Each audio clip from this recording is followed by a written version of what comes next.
We had a great first quarter, but they were still making the tougher plays. I thought they got to all the 50-50 balls. They were tougher than us and more aggressive. And, you know, holding them to 19 points in the first quarter was really good for us. But I just thought over the course of the night, they just continued to make the tougher plays. That was Ty Lue after their Game 2 loss. Now, according to Westgate Las Vegas Superbook, the Warriors are favored by 1. Stephen A., what should Lue do moving forward in this series to try to make this a series? I think you give J.R. Smith 1 quarter to see if he can get open and be aggressive. If it doesn't work out, you bench him. You bring in Matthew Dellavedova for defensive purposes, and you put Kyrie Irving at the 2. I think you take Timothy Mozgov, you immediately insert him in the lineup with Tristan Thompson and LeBron James. You go big. You get, with that front court, along with Dellavedova out there, you get big and rough and physical and completely change the complexion of the game and the series. You make it ugly. You slow the ball down. You make it happen. That's what you do. You get physical. And most importantly, he's got to get into their face and to let them know and to remind them, you got to come here to fight. You know, you just like you got to trick or treat with effort, you got to do everything else with effort. You got to show up and fight. You can't just bow down to the altar of the Golden State Warriors and come across like you've just tanked it, like you've just completely given up and you've gotten your heart snatched out of your chest. You've got to make this physical. You're going to sacrifice some things to some degree. You're going to find yourself in a situation where you can't guard these boys because they can hit perimeter shots. I get that. But I'm talking about setting a physical tone to let them know there are going to be aches and pain that come along with their play. And once you do that, then you can sit up there and interchange things, go a little bit small at times, get a little bit finesse at intervals during the game, et cetera, et cetera. LeBron has to be in complete attack mode. He has to go for it. Outside of that, get physical. And that's by putting Mozgov and Dellavedova in the lineup, moving Kyrie to the 2, and do what you got to do. Go big, get physical, make it ugly. I agree with you on Mozgov, but the first thing I'm going to do if I'm Ty Lue, I'm going to pull LeBron James aside probably today. I'm going to challenge his manhood. I'm going to say it's just unacceptable the way you played in the first 2 games. You played like it was some Tuesday night in Minneapolis. Can't be that anymore. This is you and all of you. You have to set the tone. You have to figuratively go down swinging with all your might.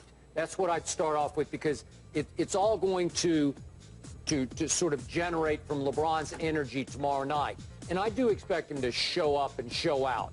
But I'm also with you. When I look at Ty Lue trying to go small against Golden State's small, or as they call it, their death lineup, first game was -26, small versus small. Last game, -23. You are getting blown off the floor when you go small to small. So the rookie head coach has to wake up, smarten up, and say, hey, I can't do that anymore. And now he has a chance, if Kevin Love can't play, go back to a Mozgov. Now, he's David Blatt's guy, and I don't know if there's any pride on the line here. But I look at Mozgov's numbers in the first 4 games of the finals last year, 16-7, 17-11.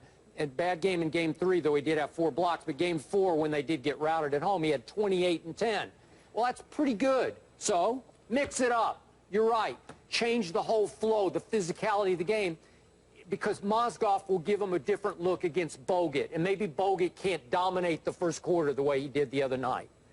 Well, somebody needs to attack him and try to get him out of there as well. And again, if you're getting to the free throw line, if you're doing those kind of things, you're slowing the pace, which benefits you more so than it may benefit Golden State. By the way, it also avoids a whole bunch of switching, because you can't expect those big guys to switch and get guys on the perimeter. As a result, you're staying home to guard your man, and you're not getting backdoored 3 to 4 times in the first quarter, and Lord knows how many times over the course of 48 minutes. You're not going through that, and that's what they need to think about.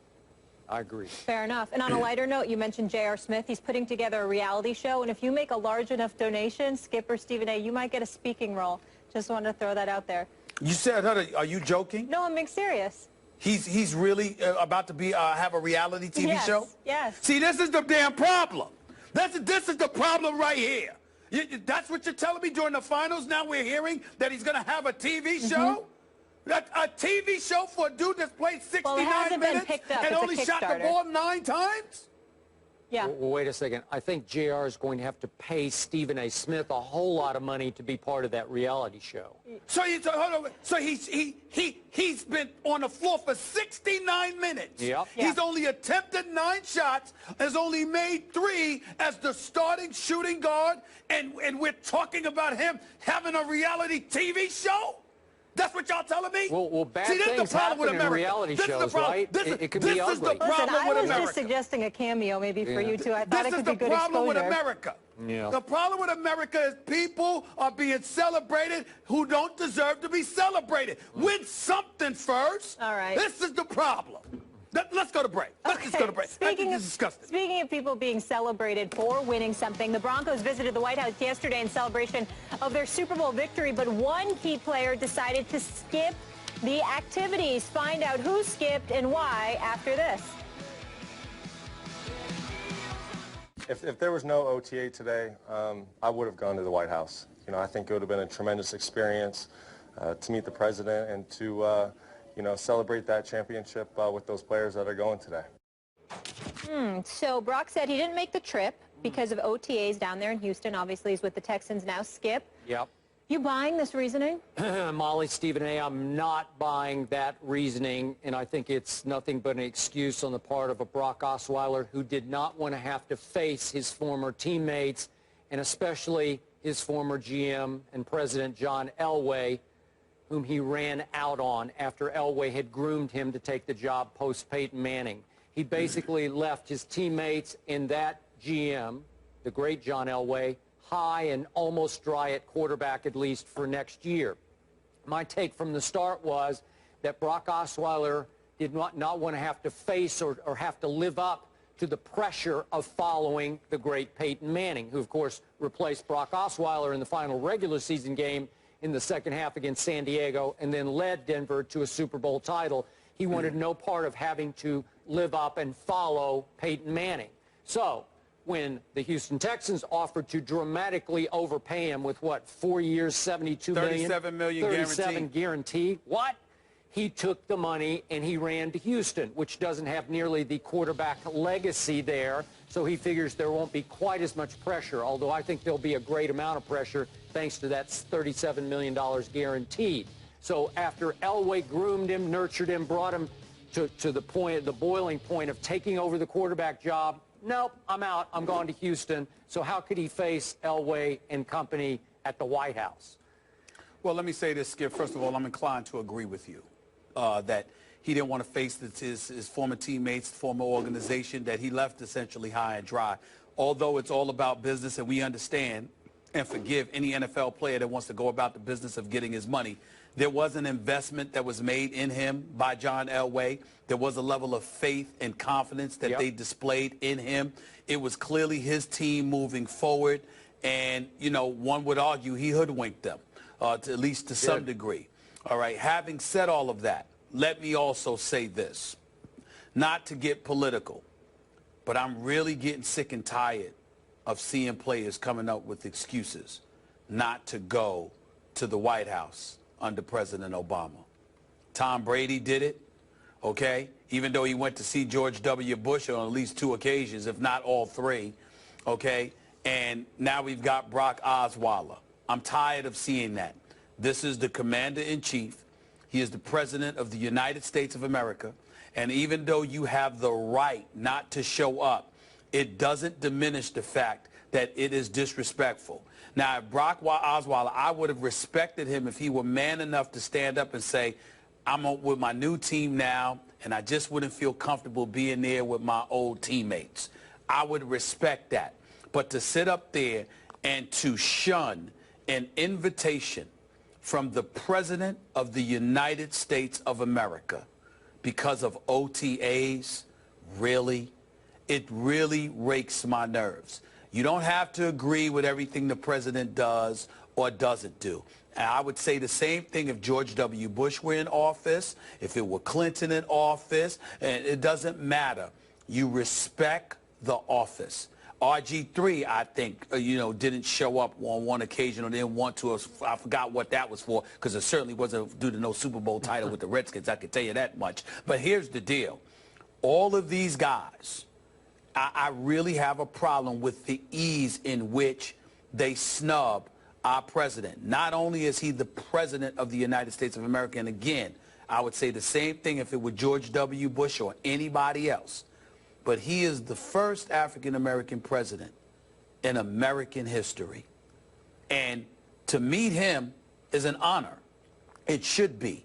And the fact that these guys don't take it upon themselves to take him up on an invitation where all it's for is to honor your accomplishments, I personally believe, is disrespectful to the office of the presidency of the United States. And I just think that needs to be said. I'm with you, but I have no knowledge. I have read and heard nothing about Brock Osweiler's declining this invitation to be politically motivated at all. I didn't say that. Okay. No. I'm not right, accusing him of that. I'm not accusing him of that. I'm saying to you, I don't care what the excuse is.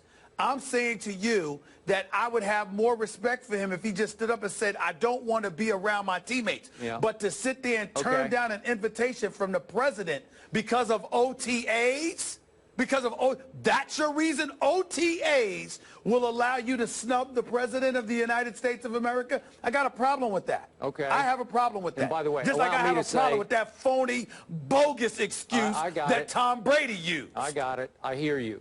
It ain't right. But our President Obama was, I want to say, very funny yesterday. He was great talking about Peyton Manning. He made me laugh out loud several times. He was phenomenal, but again, whether he's phenomenal or not, whether it was him or George W. Bush or Clinton or Ronald Reagan, God rest his soul, or some, I don't care who it is, the presidency of the United States is, that's the commander-in-chief, man. That's the highest office in the land. It's the leader of the free world. He calls you to celebrate you. Whatever differences you may have or whatever other obligations you may have, it is incumbent upon you as an American citizen, to me, to honor that request. And I'm getting tired of these athletes snubbing a president, particularly this one, who's got more style in terms of and more sports knowledge than almost any president we've ever had, by the way. Yep. Nope, I got it. It's respect. So Stephen A. has a problem with Brock skipping out on a trip to the White House. Does he have a problem with Steph skipping out on a trip to Rio? Steph Curry has decided not to play in the Olympics this summer, stay home and get healthy. Do the guys think this is a good move or a bad move for Curry? We get into that when we return.